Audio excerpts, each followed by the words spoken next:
കനത്ത സുരക്ഷയിൽ നീറ്റ് പുനഃപരീക്ഷ ഇന്ന് 23 ലക്ഷത്തോളം വിദ്യാർത്ഥികളാണ് പുനഃപരീക്ഷ എഴുതുന്നത്. ഉച്ചയ്ക്ക് 2 മണി മുതൽ 5:15 വരെയാണ് പരീക്ഷ.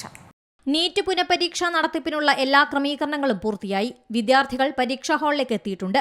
രാജ്യത്തെ 551 വിദേശത്തെ 14 നഗരങ്ങളിലായി 5440 പരീക്ഷാ കേന്ദ്രങ്ങളാണ് സജ്ജമായത്.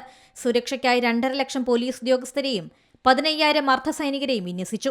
ചോദ്യപേപ്പറുകളുടെയും ഉത്തരക്കടലാസുകളുടെയും സുരക്ഷ അർദ്ധസൈനിക വിഭാഗത്തിനാണ്. പരീക്ഷാ കേന്ദ്രങ്ങൾക്ക് ചുറ്റും 1.5 ലക്ഷം CCTV ക്യാമറകളും 51,000 സിഗ്നൽ ജാമറുകളും സജ്ജമാക്കി. ക്യാമറ ദൃശ്യങ്ങൾ തത്സമയം നിരീക്ഷിക്കാൻ NTA പ്രത്യേക സംഘമുണ്ട്. സമൂഹമാധ്യമ നിരീക്ഷണത്തിനായി ഹൈ-ലെവൽ മോണിറ്ററിംഗ് സെന്റർ തയ്യാറാക്കി.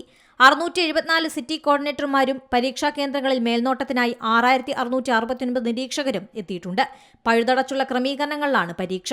വ്യോമസേനയുടെ വിമാനങ്ങളിലായിരുന്നു ചോദ്യപേപ്പറുകൾ എത്തിയത്. പരീക്ഷയ്ക്ക് മുന്നോടിയായി വിദ്യാർത്ഥികൾക്കുള്ള മാർഗനിർദ്ദേശങ്ങൾ ദേശീയ പരീക്ഷാ ഏജൻസി പുറത്തിറക്കി. കനത്ത ചൂടിനെ തുടർന്ന് ഡൽഹിയിലെ 97 പരീക്ഷാ കേന്ദ്രങ്ങൾക്കും പുറത്തായി പ്രത്യേകം കൂളിംഗ് സജ്ജീകരിച്ചിട്ടുണ്ട്. National desk C Malayalam news. ഏറ്റവും പുതിയ വാർത്തകളും വിശേഷങ്ങളും വിരൽത്തുമ്പിലറിയാൻ സി മലയാളം ന്യൂസ് എല്ലാ ഡിജിറ്റൽ പ്ലാറ്റ്ഫോമുകളിലും ലഭ്യം.